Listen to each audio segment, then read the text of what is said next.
Hello YouTubers, and welcome to my channel, the Virginia Bushcrafter. And this is the channel where we learn and we practice bushcrafting, prepping, and survival skills.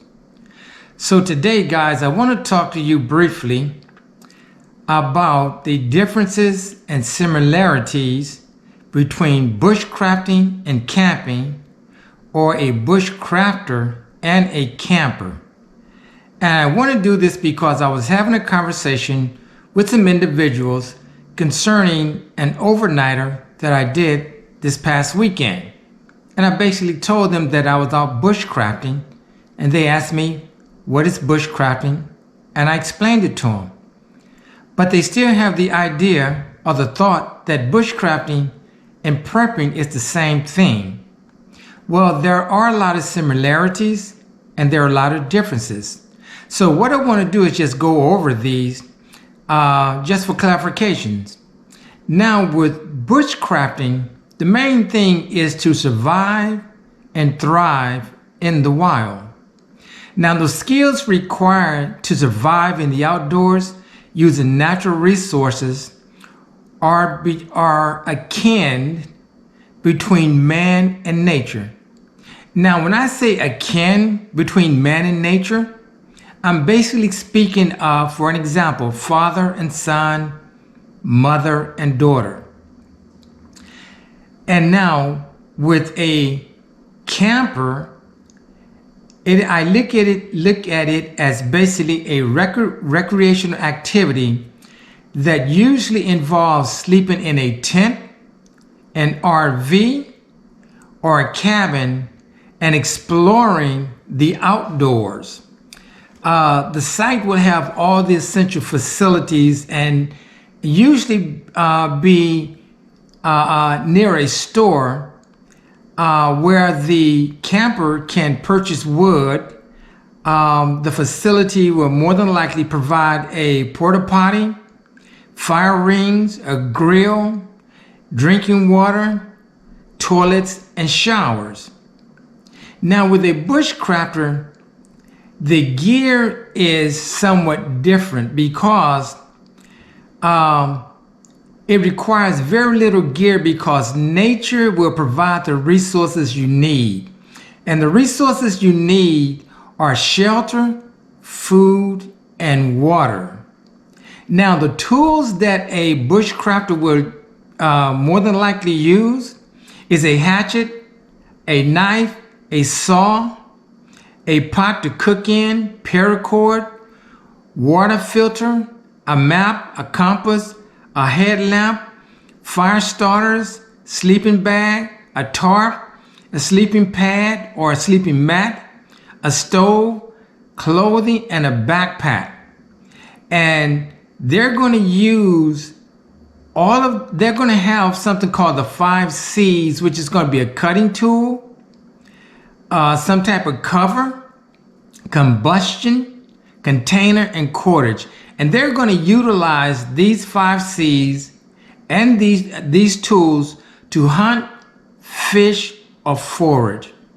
So again, now, the longer they become a bushcrafter, the less tools they're going to carry or the less gear. Whereas a camper will usually carry a tent, a butane stove, food, snacks, solar generator. And they usually have something called a Lucci string lights, which is solar, and it goes around their camp and it keeps the camp lit very well at night. They're more than likely carry thermocell, mosquito repellent, tent fans, AeroPress for coffee, chairs, sleeping bag, and a sleeping bag liner, a pocket bellow, which is also good for a bushcrafter, camp cooking utensils, a lighter, and sometimes even a tactical shovel. So there is the similarities with the gear that a camper will have as well as a bushcrafter. Now when it comes to sleeping gear, a bushcrafter will usually have a sleeping pad or a bedroll, and they have this because normally it's a lot lighter and it's all about portability. Lightweight sleeping bags mean it can be easily carried and dried if necessary.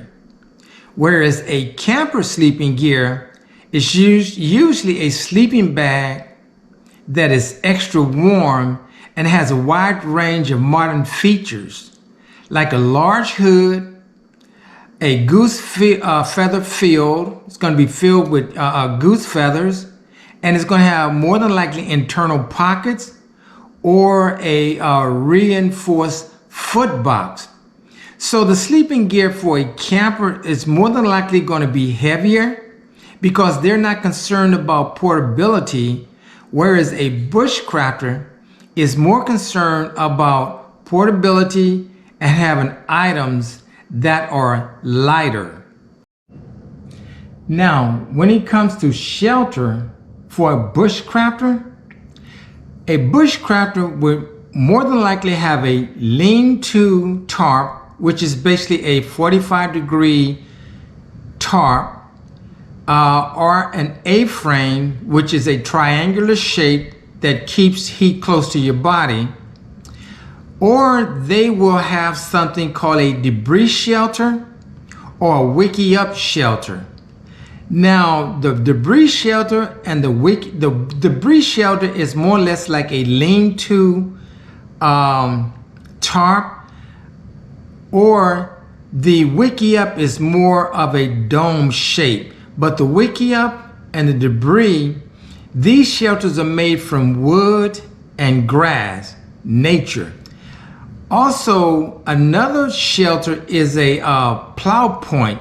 That's usually with at least a 10 by 10 tarp with about 16 tie-outs.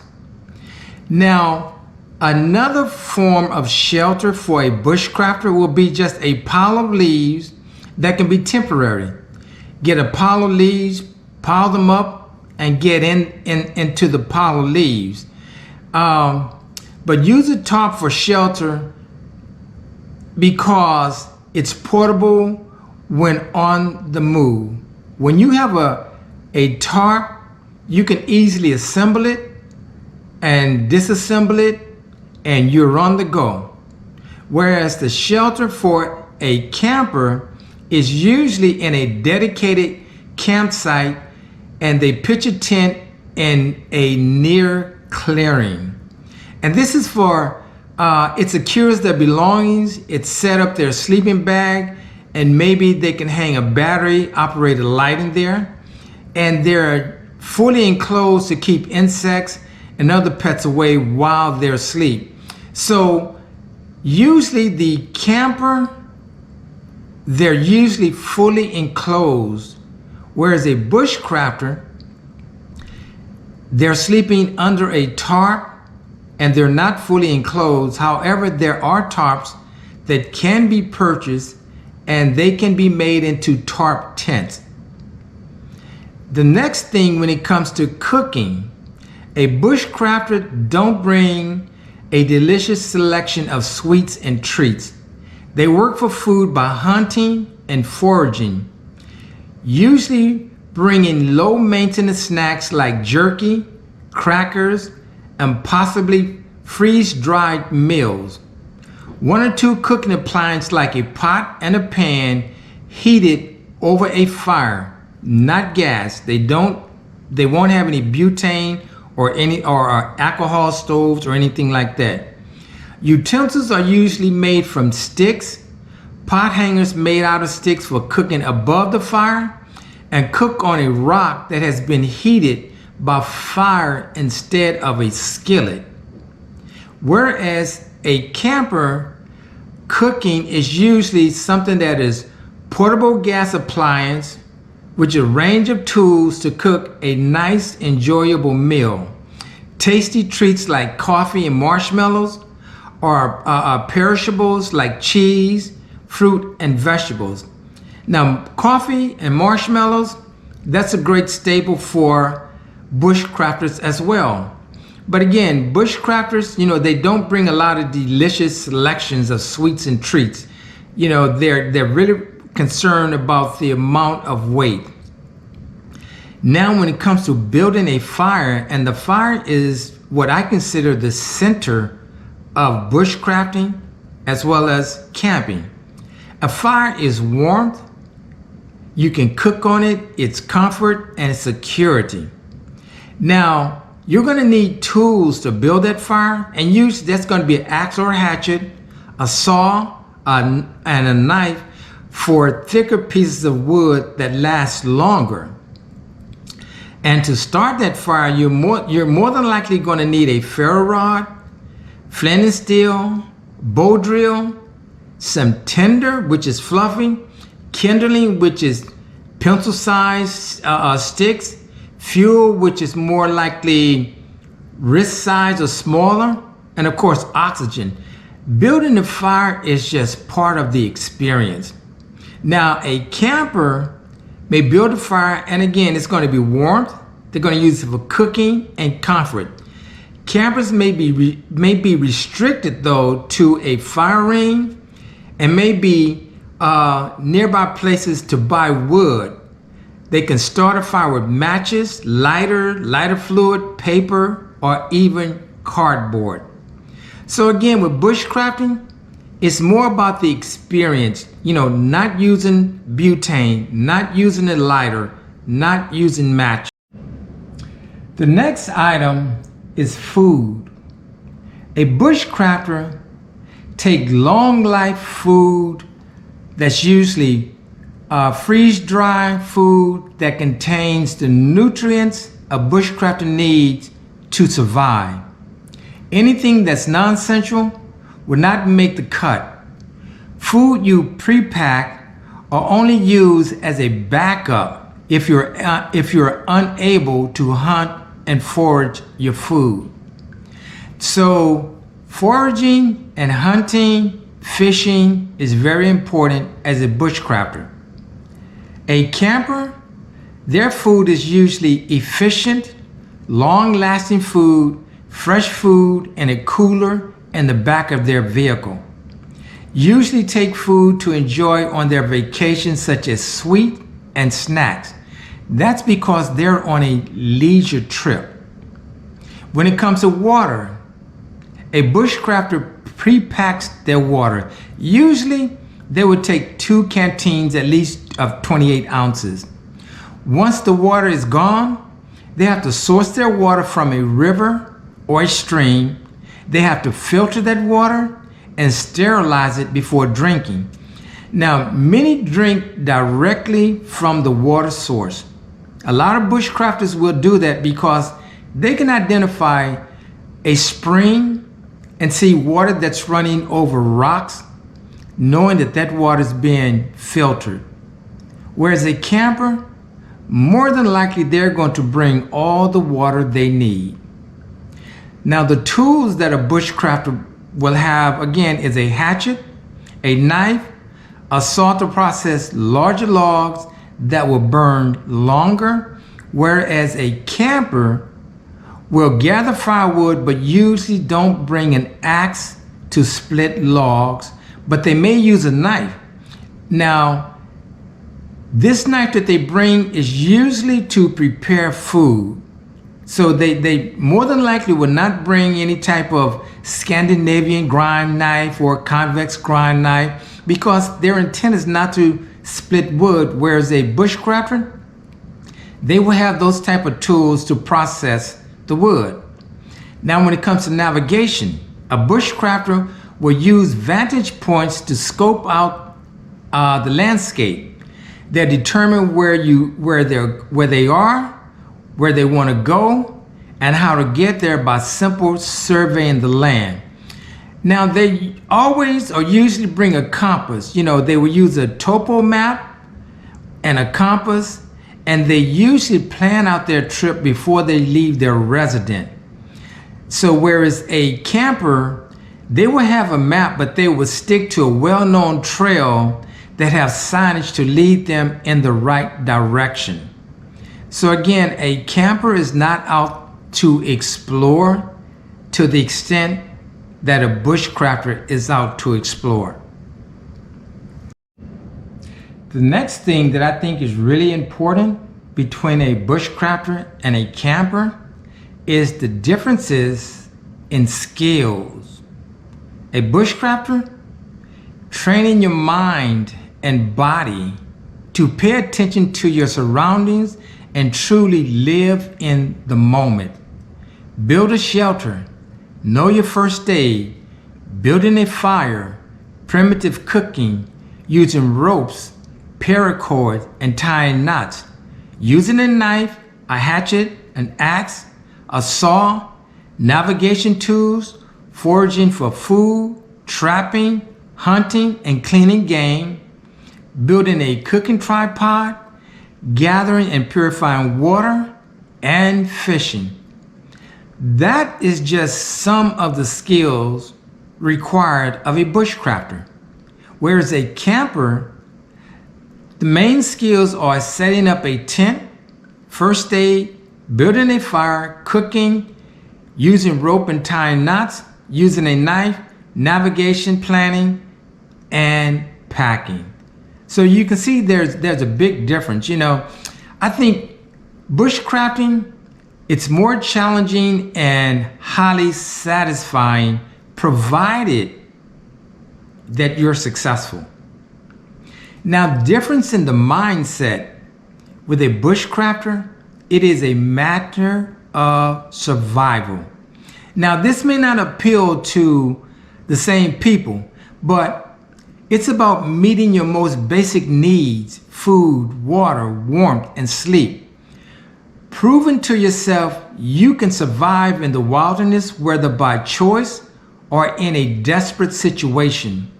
Relying on yourself and nature to get you what you need. To survive in the wilderness, you need to be mentally prepared to hunt wild animals, skin, gut, and cook them, as well as forage food. So again, matter of survival. And if you are mentally prepared, if you just keep thinking that you will survive, you will always find a way to survive. Now, the mindset with a camper is that it's a recreational activity. They pack more items, for example, pillows, camping chairs, butane, and entertainment like cars, cards, tablets, laptops. Campers want to have fun, enjoy their surroundings and have a comfortable sleep so they can feel refreshed for a leisurely hike the next day. Why would a camper stress over building a pot hanger out of sticks when they can just pull out a butane stove? There's no need to go, carving, trying to make pot hangers and so forth. Again, a camper is for leisure, a leisurely activity, whereas the mindset of a bushcrafter is a matter of survival.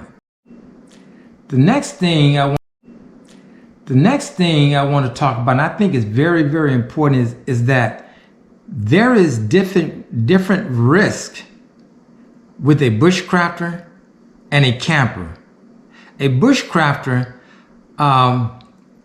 when setting up a shelter in a remote location, they're setting up where wild animals usually roam. Now, encountering these animals has its risk. Setting up a shelter in the open can also leave you at a risk of hypothermia. When in a tent, you have more protection from the elements than you do under a tarp or a lean-to. There's also something, again, you can get a tent, usually a 10 by 10 tent tarp that can serve the same purpose as a tent. Now, the risk of a camper, there's less chance of coming across wild animals because campers tend to set themselves up in or near designated campsites. These well-trodden areas scare off most wild animals. Animals usually won't go where they see packed and walked on leaves or trails, and it can scare them away. Now with a bushcrafter, let's look at risk of failure. Failing at bushcraft means you cannot survive in the wild. Bushcraft is and means survival in the wilderness, so failure, anyway, means failing to survive. That's one of the reasons why I always say learn and practice bushcrafting, prepping, and survival skills. The risk of failure for a camper is basically a failed camping trip usually means that the weather made you leave early, the family didn't have fun, or you got lost and spent longer than you wanted to on a hike. So now, bushcrafting and camping, I think they're both enjoyable. There's nothing wrong with either one. They just have a lot of similarities and they have a lot of differences. So my thought is that just go out there and reconnect with nature. So again, just think about the gear, the sleeping gear, shelter, clothing, building a fire, food and water, tools, and navigation. Similarities and differences between bushcrafting and camping. So guys, with that, it's much more extensive, but I would just personally say that if you're going bushcrafting, practice in your backyard, practice tying knots in your garage, go out and bushcraft with someone. You don't have to go as far as that you can see your vehicle. Build your confidence up, go along with other people, get to the point that you can go by yourself. And the thing about it, each time you go bushcrafting, everything is not going to go perfectly. For example, sure, I wear gloves all the time, but being in the cold, putting on gloves, taking off gloves, putting on gloves, remembering where you put those gloves, that tells me I need to buy a pair of gloves where my fingertips are exposed. Try tying knots when your fingertips are very cold. So the more you bushcraft, again, the less tools you will take, the more enjoyable it will become, and you will look forward to it even more so. So with that said, guys, I want to thank you for taking some time out of your day to come and just hear some of the things that I wanted to say about bushcrafting and camping. So guys, I'm going to see you on the next video. Take care, stay warm, enjoy yourself, enjoy the holidays, and leave a comment, share, and subscribe. This is the Virginia Bushcrafter. Thank you.